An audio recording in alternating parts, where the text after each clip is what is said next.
Diru gehiago erakarri nahi du Bruselatik eta hori helburu Euskadi Next Plan berritua onartu du. Europako funtsen inguruan azken asteetan ezagutzen ari diren setasunekin bat eginez, abenduan aurkeztu zuen proposamena eguneratu du eta beste 98 egitasmo sartu ditu Euskadi Next Planean. Arratsaldeon guztioi guztira, 276 ekimen izango dira eta horiek finantzatzeko 6.400 milioi euro lortu nahi ditu batasunaren berreskurapen eta erresilientzia mekanismoko diru funtsetik. Aurreneko egitasmoa baino 700 milioi euro gehiago dira. Josu Erkoreka Jaurlaritzako lehen lehendakariordea izan dugu goizeko magazinean eta Espainiako oniritziaren zain, Jaurlaritzak bere esku zegoen lana egin duela ziurtatu du. Erakunde batzuekin, erakunde publikoekin bildu, bai udalak, bai foru aldundiak, eta ahal izan duen neurrian eta sektore pribatuarekin baita ere adostu ditu proiektu batzuk, Europatik datozen arauetara egokitu ahal direnak gure ustez, transformatzaileak direlako, eta ekonomiari aldaera, goitik eta berako transformazio aldaera garrantzitsu bat ekarri aldiotelako. Eta, bueno, inok ez dezala esan, ez dugula gure lana egin. Claro, guk hori ja partekatu dugu, Madrilera bialdu dugu, Madrilek gure planteamendu hori ezagutzen du, baraki gainera erakunde diferenteak bat eginda daudela hor, eta sektore pribatuko hainbat enpresak eta sektoreek ere baita txertatuta daudela, integratuta daudela planteamendu horretan, ezta? Bueno, horrek berez balioa izan beharko luke. Nola dagoen konfiguratuta Europatik datorren funtsa ikusita, hori oso baliotsua izan daiteke alegin hori, bilketa alegin hori, honek aurrera egin dezan. Guztira beraz, 18.296 milioiren kostua duten 276 egitasmo aurkeztuko dizkio Jaurlaritzak Madrili. Haren kalkuluen arabera, 6.400 milioi iritsi daitezke Europako funtsetatik Madrilek, Bruselatik jasoko duenaren 10%. Jaurlaritzak 2020ko abenduan aurkeztutako Euskadi Next programa berri idatzi du, funtsen kudeaketaren eta gobernantzaren ezagutzan eman diren aldaketetara egokitzeko. Testu berrian lehen testuan zauden proiektu publiko, pribatu eta publiko-pribatu gehiena mantentzen dira, baina dozenaka gehiago sartu dira. Batez ere hezkuntzaren eta osasunaren alorrekoak, joan den urtearen amaieran ez baitzen uste lekurik izango zutenik. Egin dugu errebizio bat, proiektuak sendoagoak sartzeko denbora gehiago dugu, bai instituzioekin eta foru aldundiekin, udalekin, baita enpresekin hitz egiteko ere, orain zaletik edako duzula gauzak argiago, proiektu sendoagoak.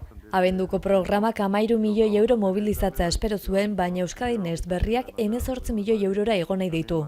Aurkeztutako proiektu guztien batukaria da, alere horrek ez du esan nahi guztiak egingo direnik. Gobernuak kalkulatu duenez, milioi horien 135 Europar Batasuneko errekuperazio eta erresilientzia mekanismotik iritsi daiteke. Baina kalkulu bat baino ez da, proiektuaren ezaugarrien araberakoa. 135 hori 6.400 milioi euro inguru dira, eta Espainiako gobernura iritsi beharreko 70.000 milioi eurotatik etorri lirateke.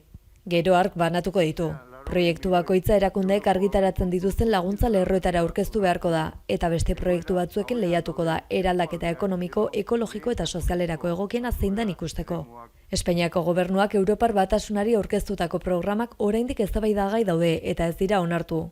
Eta esku hartzeko ildoak ontzat ematen direnean, Estatu Espainiarraren beraren barruan hasiko da tramitazioa, non proiektu bakoitzak eta autonomia erkidego bakoitzak berearen alde egingo duen. Ez da aurre ikusten urte amaitu baino lehen zehaztapen handirik egingo denik. Izan ere Pedro Azpiazu ekonomia eta ogasun sailburuari Euskadi Nexten jasotako proiektuetarako Europako funtsen etorrera ikusten noiz has liteken galdetu diote, eta berak erantzun du ez dakiela Brusela Espainiako plana aztertzen ari baita oraindik. Hay muchas incertidumbres y pocas concreciones. EAEn iragarritako inbertsioen lurralde banaketari dagokionez, 159 EAE osorako direla ulertzen da, lurraldeka banatu gabe. Arabako planetara 111 bideratuko litzateke, Bizkaikoetara 118 eta Gipuzkoaketara 112.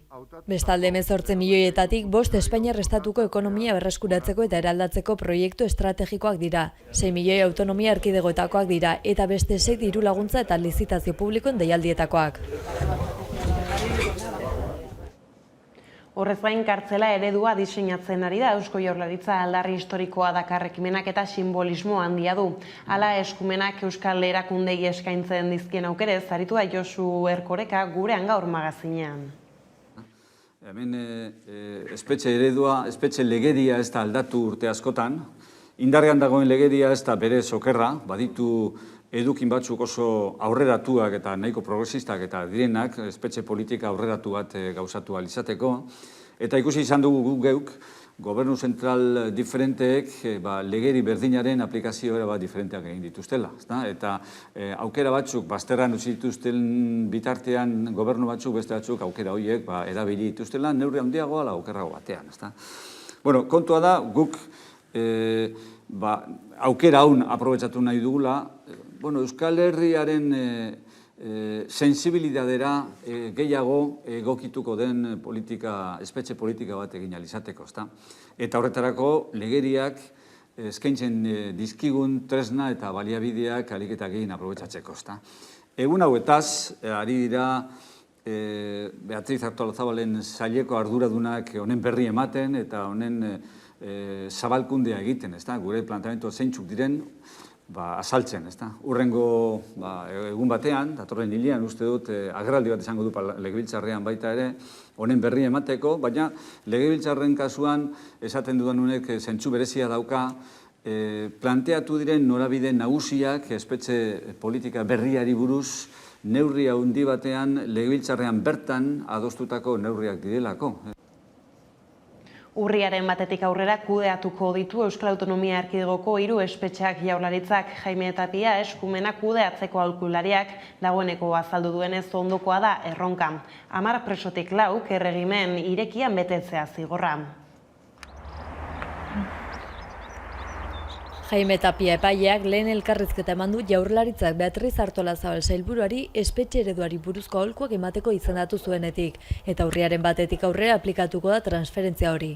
Nazioarte mailan eta giza eskubideen ikuspegitik Tapiak adierazi du ratio ontza jotzen dela presoen 40% erdi askatasuneko erregimen mota batean egotea. Espainiako estatuan ratio hori gaur egun 25%koa dela uste du. Beraz, EAek 40% horretara iristeko erronka duela azpimarratu du espetxe alorreko aholkulariak, baina itsutu gabe prozesua pixkanakoa baita. Nuestro reto es el 40%, tampoco es una obsesión, es decir, esto hay que conseguirlo precisamente con todas las líneas de actuación que estamos proponiendo en salud mental, en niños, en las personas mayores de 70 años. Horren arira magistratuak esan du gizarteak jakin behar duela zigor bat erdi askatasuneko erregimenen betetzeak ez duela esan nahi aske egotea. Izan ere pertsona horrek jarraitu behar du bete behar eta eskakizu batzu betetzen, eta baldintzatuta dago. Bestalde askatasunaz gabetutako emakumeen kasuan egiten dituzten delituak aintzat hartuta helburu hori lehenago lor daitekela gaineratu du. Preso politikoen egoera berezia mahai gainean jarri dute lehen elkarrizketa horretan.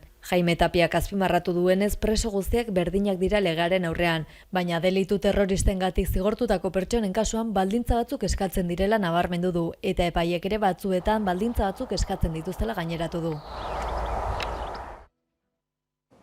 Eta azkenean Nafarroako gobernuak bidea libre du, eskuin muturreko taldek eta segurtasun indarrek eragindako biktimen aitortzarako. Atzo Unai Ugalde parlamentuko presidenteak jakinarazi zuen Espainiako Auzitegi Konstituzionalak atzera bota dituela 2019an onartutako legeriari, PPek eta Voxek jarritako helegiteak. 6 urteren ostean aurrera aterako da poliziaren indarkeriari buruzko legea Nafarroan. Auzitegi Konstituzionalak, Voxek eta PPek polizia gehiegikerian eta motivazio politikoko ekintzen biktimen erreparazioaren, Nafarroako legearen aurka jarritako helegiteak errefusatu ditu eta konstituzionaltzat jo du araudia. Araua 2019ko martxoan onartu zen, 2015ko lehen bertsioa baliogabetua izan ondoren, eta funtzionario publikoen eta eskuin muturreko taldeen indarkeriazko ekintzaren biktimen aitortza eta erreparazioa sustatzea du helburu, kaltetutzat edo erreparazio osorako eskubideen onuraduntzat hartzeko mekanismoak arautuz. Lege honen bidez, motivazio politikoko indarkeria egoeran gertatutako giza eskubideen urraketak berra sartzeko administrazio prozedura bat ezarri da biktima horien gainean dagoen lege hutsunea zuzentzeko. Biktima aitortzeko errekonozimendu eta erreparazio batzorde bat sortuko da, eta honek ebatziko ditu urtebeteko epean hasitako espedienteak. Batzordearen helburuak betetzearekin zerikusia duten pertsona eta erakunde guztiak behartuta egongo dira zehazten den moduan laguntzera. Gobernuak adierazi duenez, argi dago konstituzio auzitegiak legea babesten duela eta postasun handia sentitzen du, batez ere, beste indarkeria batzuen testu inguru biktimen egia, justizia eta erreparaziorako eskubidea aurrera egitea ahalbidetuko duelako. Estatuaren indarkeriaren biktimak biltzen dituen egiari zor fundazioak oso positibotzat jo du erabakia, naiz eta hainbat ñabardura jarri dituen. Batez ere, Euskal Autonomia Erkidegoan egin den bezala, biktimak aitorpen ofiziala eskatzera animatu ditu. Foro Sozial Iraunkorrak ere baloratu du autua eta Nafarroako Parlamentuak onartutako legea behin betiko blindatzeaz gain urratz garrantzitsua dela adierazi du biktimak. Nafarrek egia, justizia eta erreparaziorako duten eskubidearen bidean. Pertsona horiek gaur egun jasaten duten diskriminazio egoera eta era berean askotan pairatzen duten berbiktimizazioa gaindituko liratekeela uste du elkarteak. Vuestro esfuerzo no va a ser en vano, porque la memoria de Mikel se mantendrá en el AECOA y en toda Euskal Herria. Y la denuncia de la tortura tendrá un nuevo capítulo en nuestra historia. No queremos olvidar, queremos poder pasar página. Eta zer diote Nafarroako herritarrek onartu berri den legeaz, kale galdeketa Iruñatik. Ondo, agian aurretik eginda egon beharko luke, baina behintzat biktimentzat eta biktimen familientzat aurrera pauso bat izango da. Pues más vale tarde que nunca. O sea, tenía que haber sido mucho antes, y no de abusos policiales solo aquí, en el mundo, vamos.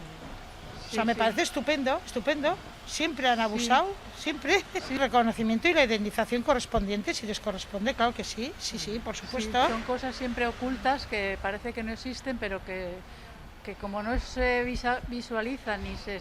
Ahora mismo yo he leído la prensa a la mañana, pero no he visto nada, no me ha llamado la atención. Oraindik ere badira, aspaldiko kasu asko, oraindik ere itxi ez direnak, eta behintzat, irtetera bat ematen dioten. Esas cosas hoy en día parece que muchas carreras, mucha educación, mucha de todo, y resulta que al final pasan cosas que parece que son de la prehistoria. No. Es verdad, ¿eh? Sí, que lo reconozcan, y si queda alguno que tenga que pagar, que pague por lo que ha hecho, sea quien sea, y la edad que tenga, me da lo mismo. Y los familiares que tengan su compensación, por supuesto que sí. Mucho antes tenía que haber sido. Oraindik ere holan asko egiteko, ez? Oye, ahora vamos a celebrarlo, venga. Bestaldetik, migrazio krisiak jarraitzen du Zeutan Marokok itsasmuga berriro kontrolatzen badu ere, 100 lagun esia gurutzatzen saiatu dira goizean zehar. Azken egunetan Marokoko muga gurutzatu duten 8.000 pertsonen erdia itzularazi du Espainiak. Leire Regadas. Marokoko segurtasun indarrek Zeutako sarbidea itxi dute azken orduetan eta igarotzeko zain zeuden pertsonak etxerantz abiatu dira. Espainiako armada eta polizia Tarajaleko kai muturrean daude oraindik. Pedro Sánchez Espainiako presidenteak baieztatu du Ceuta eta Melillako mugan ordena berrezarri eta segurtasuna bermatuko duela bitarteko guztiak erabiliz. Es la de garantizar el control del tránsito en la frontera con Marruecos con todos los medios necesarios y conjuntamente con nuestros socios europeos. Ceuta eta Melillara bidaiatu du Sánchezek eta bertako agintariekin bildu da migrazio krisia bertatik bertara ezagutzeko. Madrilen asmoa da heldutakoak ahalik eta azkarren kanporatzea Maroko aldera. Y proceder a la devolución inmediata, repito, a la devolución inmediata de todo aquel que haya entrado irregularmente en Azken datuen arabera 36 orduetan 8.000 pertsona heldu dira eta ia 5.000 itzuli dituzte. Tartean bakarrik dauden adingabeak egon daitezke, giza eskubideen defentsarako erakundeek salatu dutenez. Espainia eta Maroko arteko krisi diplomatikoaren testuinguruan kokatu behar da migrazio fluxua. Fronte Polisarioko burua Logroñoko erietxe batean hartatu izanaren erantzuna izan da Marokok muga irekitzea. Europako batzordeko buru Margariti Zinasek ohartarazi dio Rabati Europak ez duela inoren santaiarik onartuko. Ceuta eta Melillako muga bermatzeko bitartekoak eta baliabideak eskaini dizkio Espainiari. Sánchezen esekutiboak 30 milioi euroko laguntza eman dio Marokori migrazioa kontrolatzeko xedearekin. Bitartean heldutako pertsonak hartatzen jarraitzen du Gurutze Gorriak. Adingabeak hartzeko akordio bat itxi asmoz ezoizko bilera ditu du Jone Belarra eskubide sozialen ministroak.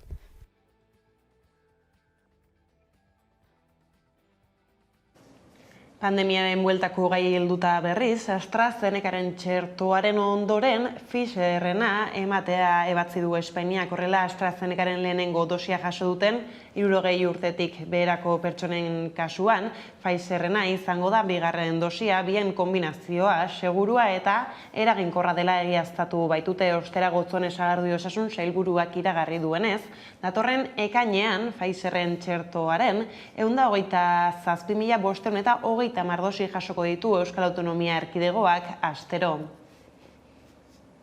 3 egunez jarraian beranzko joerari eutsi ondoren gorako bidea egin dute berriro positiboek Nafarroan eta 72 kasu zenbatu dituzte foru gobernuak emandako behin-behineko datuen arabera. Iruñean da Josu Ganuza. Egoerako bera egin du Nafarroan berriro ere aste honetan zehar eta hori berresten du gaur publikatutako azkeneko txosten epidemiologikoak. Egoeraren hobekuntza nabaria dela eta neurriak gehiago lausotuko ditu Nafarroako gobernuak eta ostiral honetan bertan irekiko ditu peñak eta elkarte gastronomikoak, ez ala gazteentzako lokalak edo bajerak. Azkeneko txosten epidemiologikoaren arabera, eren batean jaitsi dira COVID-19 kasuak azkeneko astean zehar eta hobekuntza nabariena, datuen jaitsiera nabariena, 74 urtetik gorakoen artean izan da. Hala ego Euskal Herriko datuei erreparatuta, 440 positibo zenbatu dituzte gobernuek azken 24 orduetan, 11.226 test eginda. Intzidentzia tasa beraz, 3,9%koa da une honetan. Maiatzaren 19 honetan Ipar Euskal Herrian beste giro bat sentitu da, besteak beste etxeratze agindua gaueko 9 arte atzeratzeko eguna delako. Ondorioz kultur jarduerak ikustera eta horietan parte hartzera joateko aukera izango dute herritarrek. Deseskalatzearen azken aurreko etapa ekainaren 9 hasiko da, etxeratzeko agindua gaueko 11 arte atzeratuta. Orduan taberna eta jatetxeen barrualdeak irekiko dituzte, naiz eta gehienez 6 pertsona egon ahalko diren mahai bakoitzean. Egun garrantzitsuak dira euskarazko irakaskuntzaren aldeko eragileentzat. Larunbat honetarako emango du Frantziako Konstituzio Kontseiluak hizkuntza gutxituen aldeko legeari dagokion ebazpena. Ondoko egunetan 4 mobilizazioetan parte hartzera deitu du Euskal Konfederazioak. Gaur, Seaskako kolegioetako gurasoek gizakateak egin dituzte brebetaren azterketa euskaraz egitaren alde. Ostiralean berriz, Bernat Etxepare Lizoko ikasleek basoa euskaraz pasatzeko eskubidea aldarrikatuko dute. Datorren astean izango dira beste 2 protestak. Lapurdi, Baxenafarroa eta Siberuko ikasle batzuk badugu ikastolan euskaraz ikasteko xantza. Baina ez zaigu aski. Basoa eta brebetako azterketak euskaraz egin nahi genituzke eta goi mailako ikasketetan euskaraz ikasteko bide librea ukan. Ez zaigu aski euskal gazte belaunaldia izanik gure hizkuntzaren geroaz ahanguratzen baitira. Ipar Euskalistean ikasleen 73%ak ez du euskararekin ahemanik izanen bere ikas prozesuan. Egoera larri honi aterabiteak eman behar zaizkio. Seaskan ikastolen proiektuak garatzeko baliabide gehiago behar ditu. Murgiltze eredua garatu behar da irakaskuntza publikoan. Gela elebidonak bikoiztu. Lanbide heziketan euskarazko eskaintzak sustatu. Bart berriz Nafarroako Justizia Jauregiaren aurrean elkarretaratzea egin dute LAB Estilas, Comisiones Obreras, ELA, UGT, SK eta CGT sindikatuek. Eskola programari babes osoa adierazteko. Baditugu derrigorrez bete beharreko legeak. Araubide horiek guztiek argi eta garbi erakusten digute ezinbestekoa dela ikastetxeetan bultzatzea eta lantzea berdintasunaren aldeko heziketa. Aurre eginez desberdintasunari, genero rolei, adierazpen sexistei, Erakusten digute heziketak desagerraraziko dituela violentzia, bazterkeria eta bereizkeria. Datozen lekutik datozela ere. Kezkatuta gaude eskolaek jaso dituen eraso guztiekin. Eta programa hau defendatzeko bildu gara gaur hemen. Translegearen proposamenak ez du aurrera egin Madrilgo diputatuen kongresuan alderdi sozialistaren abstentzioak alderdi popularra eta Voxen aurkako botuekin batera eragotzi dute legea tramitatzea. PSOEk berretsi du lege proposamenak akatsak dituela hainbat arlotan eta Espainiako konstituzioaren aurkakoak izan daitezkela. Susana Ros genero indarkeriaren aurkako idazkariak adierazi duenez. Irene Montero berdintasun ministroak bilaren amaieran hartu du hitza. Transkolektiboari barkamena eskatu dio eta legegintzaldian zehar legea aurrera ateratzeko konpromisoa hartu du Ros eta Montero urren ez urren. La ley que hoy debatimos presenta cuestiones de fondo que no compartimos y cuestiones que consideramos muy mejorables. El Partido Socialista va a seguir trabajando por los derechos del colectivo LGTBI y trans. Quiero pedirles perdón y decirles que así va a seguir siendo y que sus derechos van a ser ley en esta legislatura. Tenemos una deuda con ellos, con ellas, con ellas y vamos a saldar esa deuda, aunque no sea tan pronto como a mí me gustaría. Gazaren aurkako Israelen erasoaldiari helduko diogu jarraian izan ere Ameriketako Estatu Batuek eta Europako Batasunak su-eten baten aldeko lehen adierazpenak egin dituzte AOP-an bada ere. Tel Avivek ordea entzungor egin eta Gazaren aurka hasitako erasoarekin jarraitzeko asmoa du. Tel Aviven okupazio politikaren aurkako greba eguna izan zuten atzo Zizjordaniako lurralde okupatuetan eta Israelgo hiri mistoetan arabiarren negozioek pertsianak jaitsita izan zituzten eta herritarrek kaleak hartu zituzten. Protestetan Israelgo soldaduek 97 lagun zauritu zituzten Zizjordanian, ilargi gorriaren esanetan. 4.723 dira maiatzaren 9-tik zauritutakoak, hildakoak berriz 219. Bestadetik Kolonbiako gobernuak astearte honetan jakitera eman duenez, Jesus Santrich, Farkeko gerriari disidentea hil eginda Venezuelan izandako liskar armatu batean. Oian Larrañaga. Jesus Santrich, Farkeko gerrilaria hil dela adierazi du Kolonbiako gobernuak. Diego Molano, defentsa ministroak zabaldutako informazioaren arabera, Venezuelan hilda talde armatuen arteko borroka batean. Oraingoz ez dute gertatutakoari buruzko xehetasun gehiago eman. Kolonbiako tokiko hedabideen arabera, Venezuelako guardiarekin izandako borroka batean hilda Farkeko disidentzietako buruetako bat zena.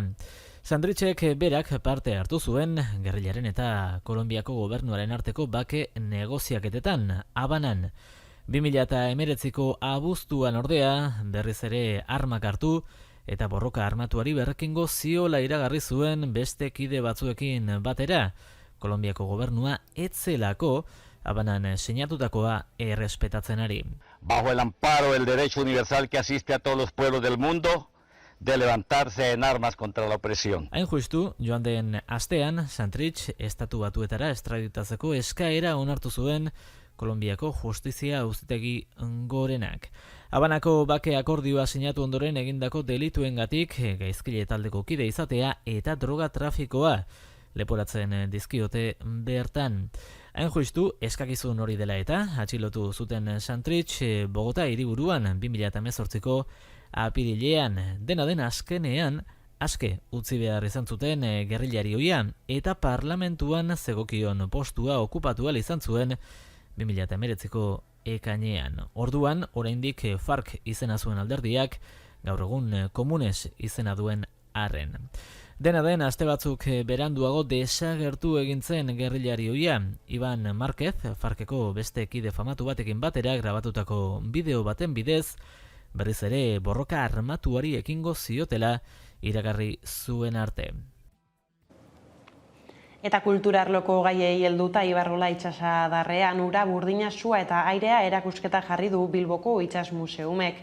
Agustin Ibarrola artistaren 1970ko hamarkadako lanek osatzen dute bilduma eta Iker Aginagak kontatuko dizkigun nondik norakoak.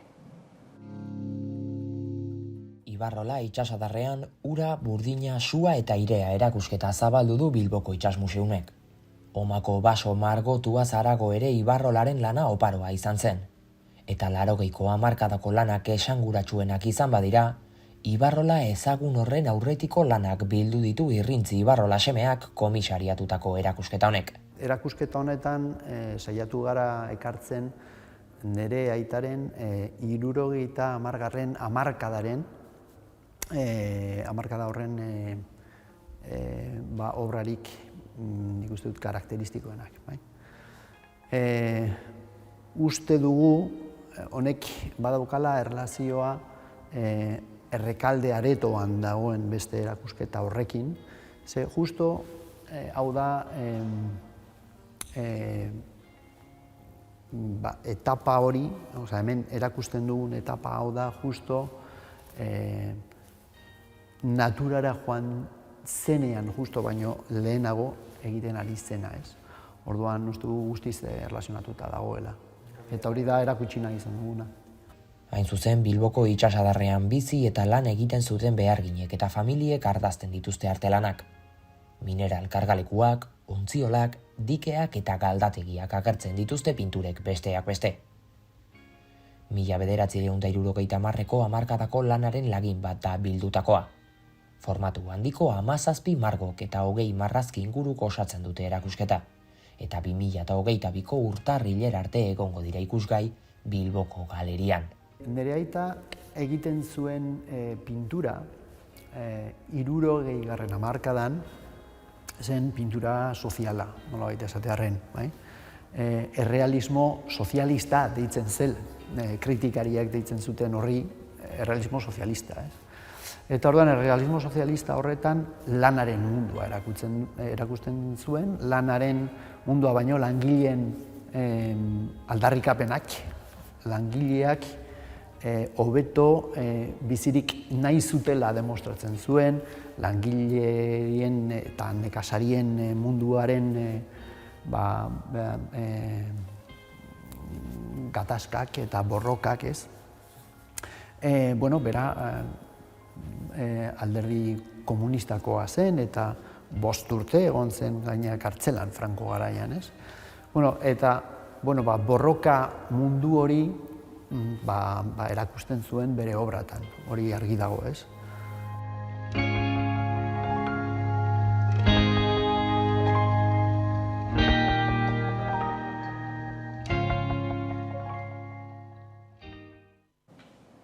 Eta pozaren pozez jakinarazi dute Euskal Herria zuzenean jaialdiaren antolatzaileek, aurten bai egin ahal izango da. Hitzordua jarrita dago, lekua ere bai uztailaren 2, 3 eta 4 Irisarrin. Iaz ez zen posible izan, baina aurten pandemiaren gara hilatzena gainditurik, bueltan egongo da etxez eta jaialdia. Aste arte honetan zabaldu dute eta sarreren prezioa ere mandute jakitera 35 euro. Gaurkoa meraz, Ekine kantautorearen Artelana naiz abestearekin emango diogu bukaera albistegiari gustatuko zaizuelakoan besterik ez gure aldetik hauek izan dira eguerdiak gurean gaur utzi dituenak. Guztiak eta gehiago nahi duzuen aldiro 11.eus atarian ondo izan eta bihar arte.